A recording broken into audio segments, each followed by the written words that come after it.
50 cosas que hay que saber sobre ética, por Ben Dupré.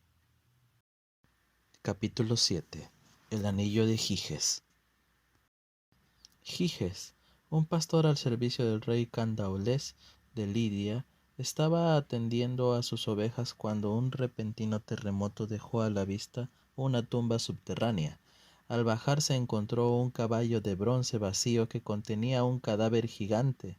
El cuerpo estaba desnudo, solo llevaba un anillo de oro, que el pastor cogió y se guardó.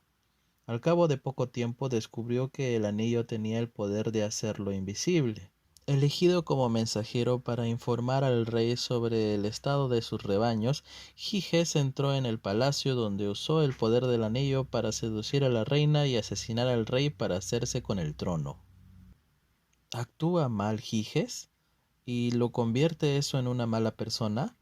La mayoría de nosotros probablemente respondería que sí a la primera pregunta, pero podríamos ser un poco más recelosos sobre la segunda pregunta, y esa es precisamente la discusión de Glauco, el personaje de la República de Platón, que cuenta esta historia, pretende plantear.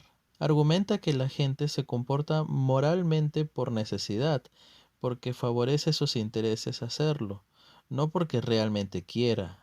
Que nos vean comportarnos moralmente nos proporciona buena reputación entre nuestros conciudadanos, y eso es el camino para conseguir las cosas buenas en la vida, poder, riqueza y todo lo demás. Si se nos presenta la misma oportunidad de Giges, actuar como queramos sin miedo a que nos pillen y nos castiguen, lo haríamos todo como él lo hace, sin pensar durante un momento si eso está bien o mal. Mentiríamos, robaríamos y asesinaríamos para conseguir nuestros propios intereses. El anillo de Giges, por tanto, plantea una de las cuestiones más fundamentales de la ética. Se trata de la cuestión de la motivación moral. ¿Por qué ser buenos? ¿Son los humanos buenos por naturaleza? ¿Somos buenos por la propia ventaja de ser buenos? ¿O somos buenos esencialmente por razones egoístas? Buena parte de la historia de la filosofía desde Platón puede verse como un intento de responder a las preguntas más básicas. De Glauco a Hobbes. El argumento de Glauco es que la moralidad es esencialmente una cuestión de convención. Es como si todo el mundo hubiera tácticamente aceptado jugar siguiendo ciertas reglas, rechazar el delito, aceptar las leyes establecidas por la sociedad, porque esa es la única manera en la que la gente colectivamente puede sobrevivir. La principal motivación es el egoísmo. La gente actúa de forma egoísta, pero también ocurre que la mejor manera de servir a su objetivo principal, la supervivencia, es renunciar a sus propios intereses más personales. La moral es una especie de tregua a la que se llega con resistencia e incluso de mala gana, que se respeta por miedo a las consecuencias de romperla. Unos 2000 años después de Platón, el filósofo inglés Thomas Hobbes, que escribió en el sombrío periodo de la Guerra Civil Inglesa, llega a una conclusión notablemente similar. Él también supone que los humanos actúan esencialmente en interés propio, preocupados solo por su seguridad y por aumentar su propio placer. Naturalmente, en un estado de conflicto y competición, a todo el mundo le beneficia la cooperación, porque es la única forma de evitar la guerra y escapar de una vida que es solitaria, pobre, desagradable, salvaje y corta. Todo esto se consigue aceptando un contrato social tácito por el que se cede autoridad a un poder común para mantener a todo el mundo intimidado. Una referencia al poder absoluto del Estado, simbólicamente llamado Leviatán. Cuando Charles Darwin formuló su teoría de la evolución 2 siglos después, supuso un paso adelante para esta visión de que la ética es, en su sentido más básico, una construcción social, es decir, el producto de presiones ejercidas sobre individuos que interactúan socialmente. Darwin llega muy lejos para demostrar que el contenido de Las mentes humanas, incluido el sentido de la moral, igual que la forma de los cuerpos humanos, es completamente explicable en términos de nuestra descendencia de otros animales. Reúne una gran cantidad de pruebas que indican que el comportamiento cooperativo ha evolucionado naturalmente entre animales no humanos inteligentes que viven en grupos sociales estables. El desarrollo del comportamiento humano moral argumenta que puede verse como una analogía de tales procesos. Moral y lucha de clases.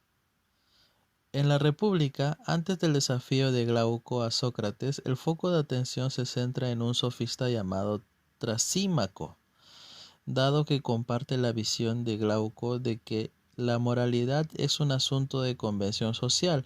Afirma que la justicia, el tema central de la gran obra de Platón, no es más que la obediencia a las leyes de la sociedad, y cómo invariablemente el grupo político más poderoso las enmarca siempre en su propio interés. La justicia no es nada más que el interés de los más fuertes. El relato de Trasímaco augura de manera interesante las ideas del teórico político más influyente del siglo XIX, Karl Marx. Según la concepción materialista de la historia, todas las ideas, incluida la moral, son producto del estado económico que la sociedad ha alcanzado, y en particular las ideas de clase dominante. En toda época son las ideas de referencia. Así, en las sociedades capitalistas, donde son esenciales la libre circulación de mano de obra y la expansión de los mercados, la libertad es el valor predominante.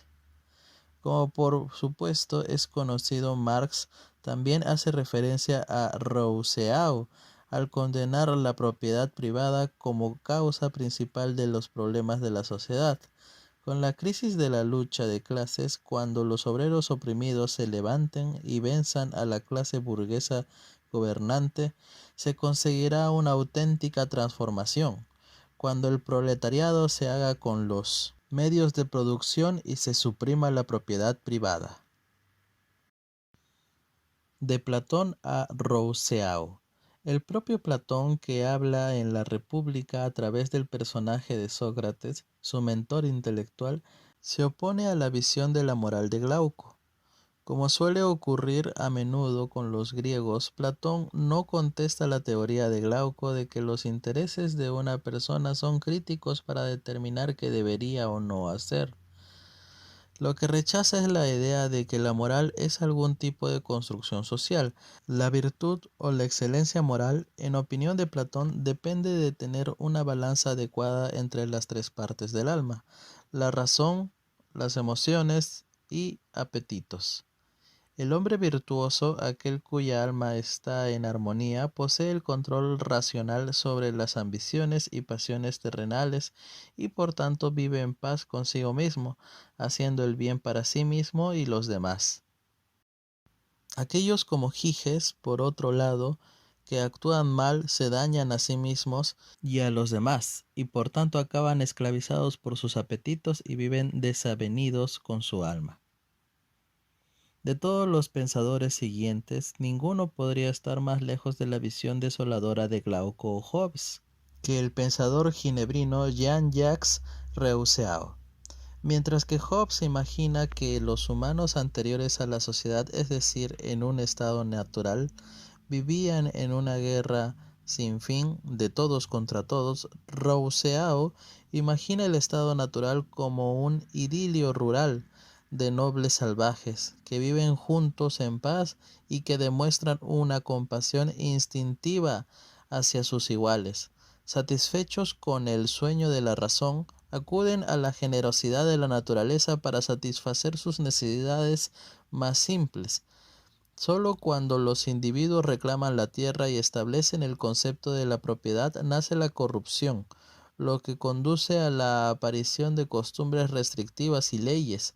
La civilización en sí misma y todas sus influencias corruptas son las que provocan la pérdida de la inocencia.